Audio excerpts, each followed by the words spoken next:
What is going on, Big League? It is your boy Frank, coach of the Frank and the Frankettes. Uh, Luke's busy this week. He's working. He asked me to do the video. I'm obliging as I always do, because that's the kind of guy I am. I'm always helping a friend out.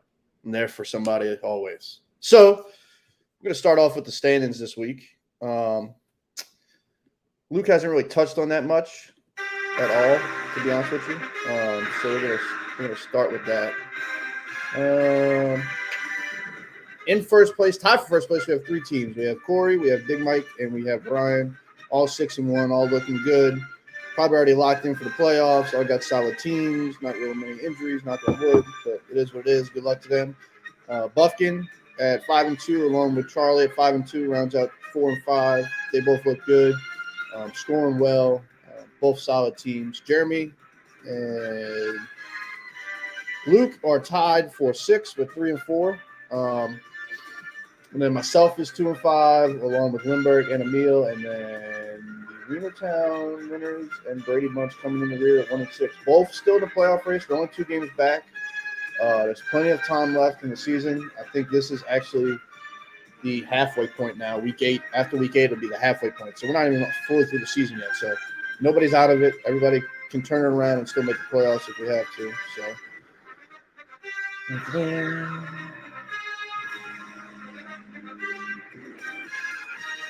Yeah, it's true, man. The other guy is working. I can't figure out what's going on.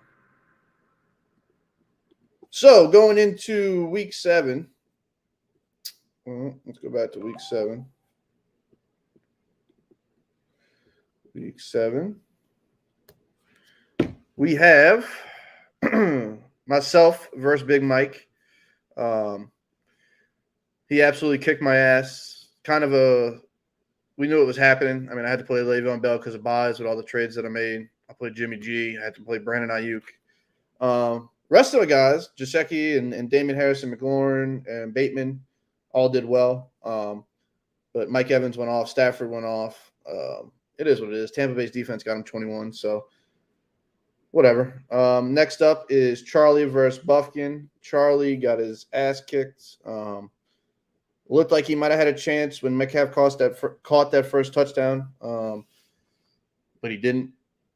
And I don't think he caught more than one ball after that. I think he caught one pass in the second half for like 12 yards. So, yeah, Charlie lost to Buffkin. He stuck it in his ass. Jalen Hurts, even though he looks like absolute trash on the field for fantasy, has been fucking amazing. And I believe, he is the number 2 ranked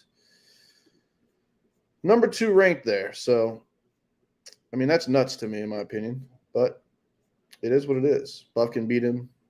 Congratulations, Buffkin. Next is Corey, 6-1, versus Luke, our normal host, coach of them girls, because that's how they're fucking playing this year, other than 1 week where he decided to go off for like 170 or whatever.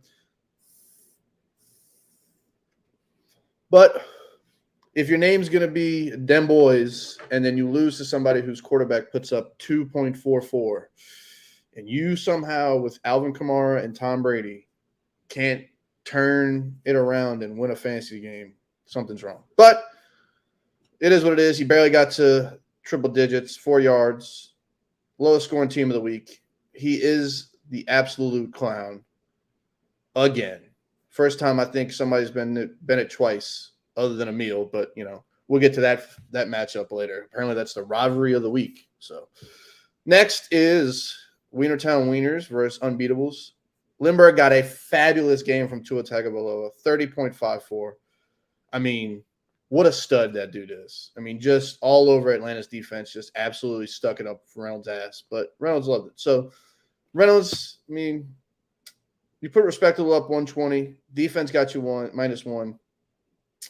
Hardman only got you 4. And Darrell Williams only got you 8. But, it is what it is. You lost 140. To Donovan Peoples-Jones, 0 inactive team. Because Jamar Chase, Kyle Pitts, and Tua stuck it straight up your candy ass. Congrats to Lindbergh. Get into the second trash bag of the week. It would be Emil losing to Brady Bunch to give Luke his first win of the season. And what an embarrassment Emil is. With Joe Burrow, you still somehow barely score over 100 points. I mean, I don't get it between you and Luke's teams. It's just trash everywhere you look. Luke, congratulations on win number 1. Maybe, who knows? It's the start of you turning it around, and you're only 2 games out of 6th seed. Jeremy's only 3 and 4 in the 6th seed. So everybody is still alive here. I think the 6-1 teams are kind of locked in, but everybody else is kind of fighting. There's going to be 7 teams fighting for that last 1 or 2 spots, I think. So we'll see how that goes. But, pretty generic game, 119-34. And then the last matchup is Me Pussy, Me Dak, Me Shit Jeremy versus True Poppy. Freeman came out with a win, 6-1. Jeremy just couldn't put it together, didn't have any running backs with bye weeks. Brandon Cooks didn't really do nothing. Fant had a fluke game the week before against me and then came back to his normal self with 8 points. AJ Brown shut out, which is good for Jeremy if him and D-Hop can do something with Najee and Chubb. But it was a bye week thing, kind of like me, and it didn't work out for him. So it is what it is, moving on. We have the rivalry week. I think to start off with it, I think we're just going to go right into it here. And we're going to go to the matchup of the week, apparently. Coach Dem Boys, or Dem Girls, as we like to call them around here. And Guy Fieri for battling it out this week. Let's see. I don't see anything respectable around here. Yeah, you got Brady and you got Kamara, but other than that, it's just all absolute trash. And then Amir's got Burrow and Deontay Johnson. That's really about it, man. This is going to be ugly. It's a matchup that nobody really cares about but the 2 people in it. Probably the 2 worst teams. Maybe.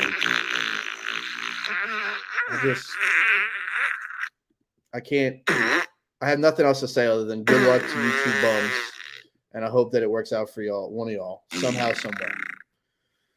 So, moving on, we'll start with our next matchup. And we're going to go to the old conspiracy theorist himself, Reynolds, because he thinks anything I say, his team just automatically either does the opposite or his opponent's team does good. But Jalen Hurts will stick it up his asses with Eckler.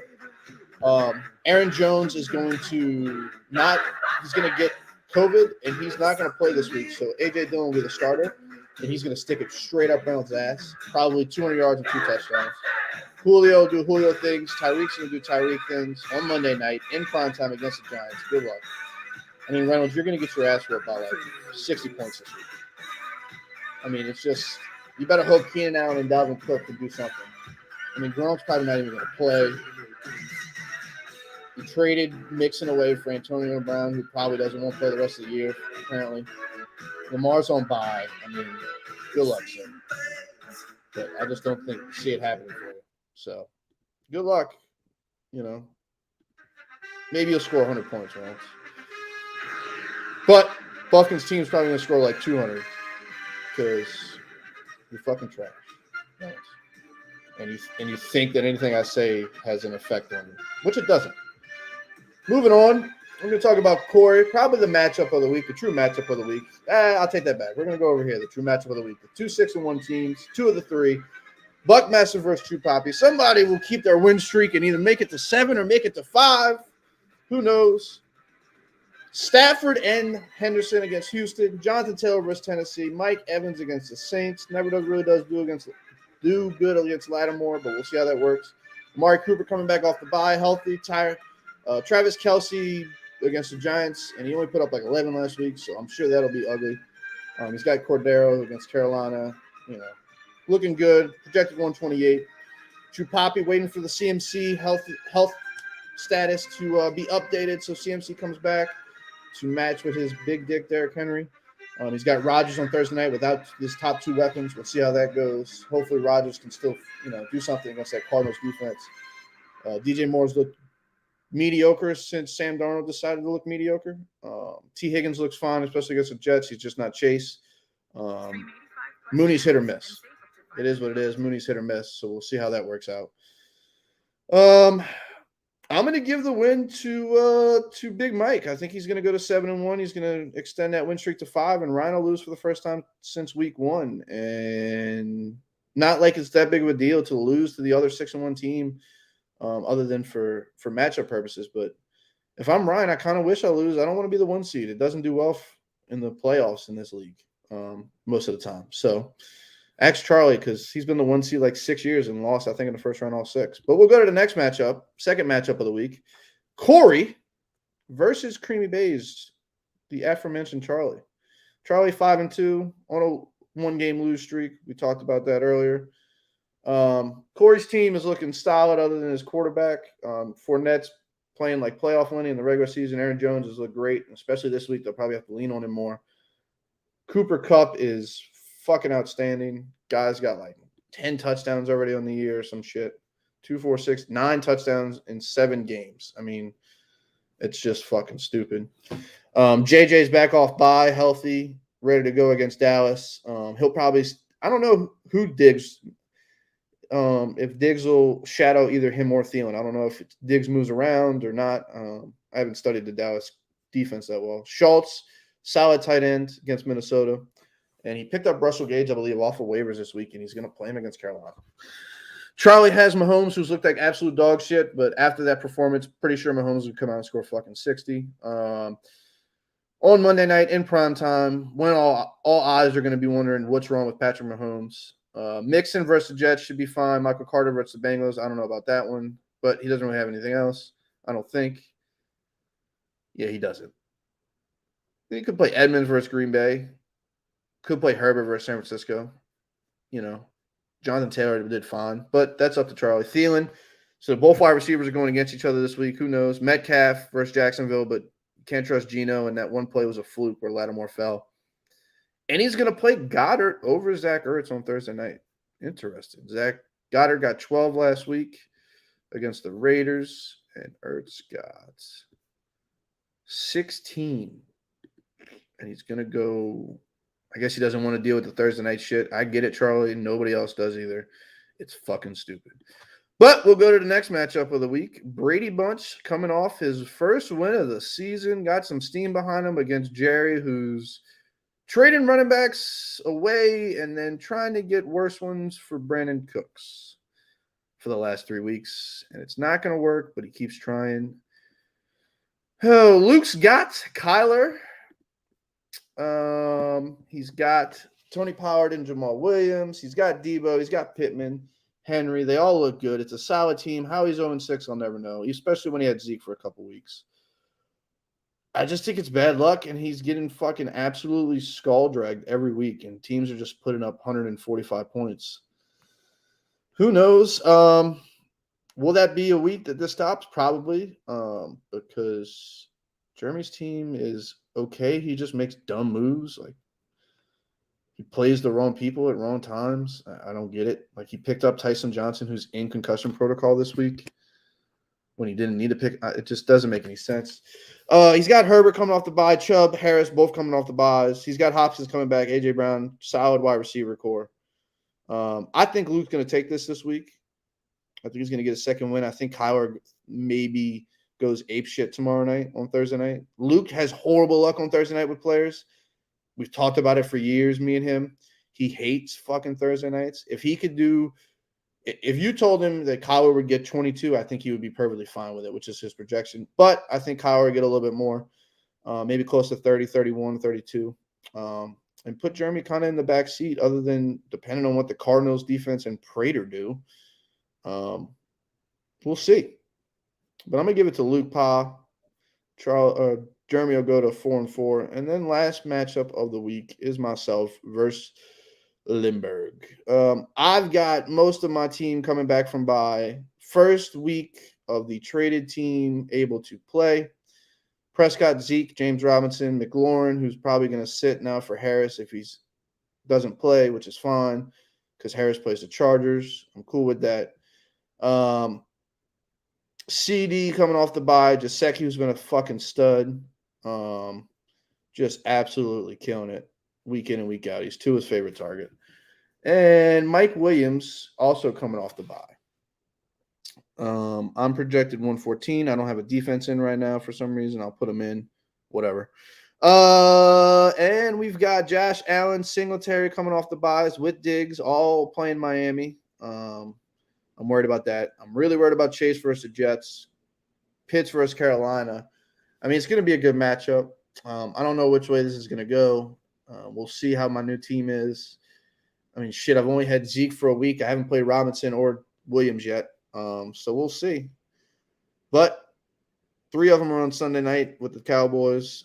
Everybody else is in the afternoon. And most of his team is at noon. So it's going to be very lopsided. I'm going to go down extremely early, and it's going to have to be a chug back into relevancy for this week. But hopefully I'll win. Hopefully I can get to 3-4 with my 3-5 with my new team going into the second half of the season.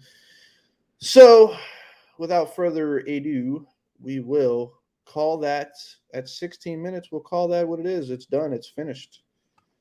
I appreciate everybody stopping by and watching the video. Love y'all, Big League. Good luck rest of the way. Good luck this week. And I'm sure our resident host will be back next week. Later, y'all.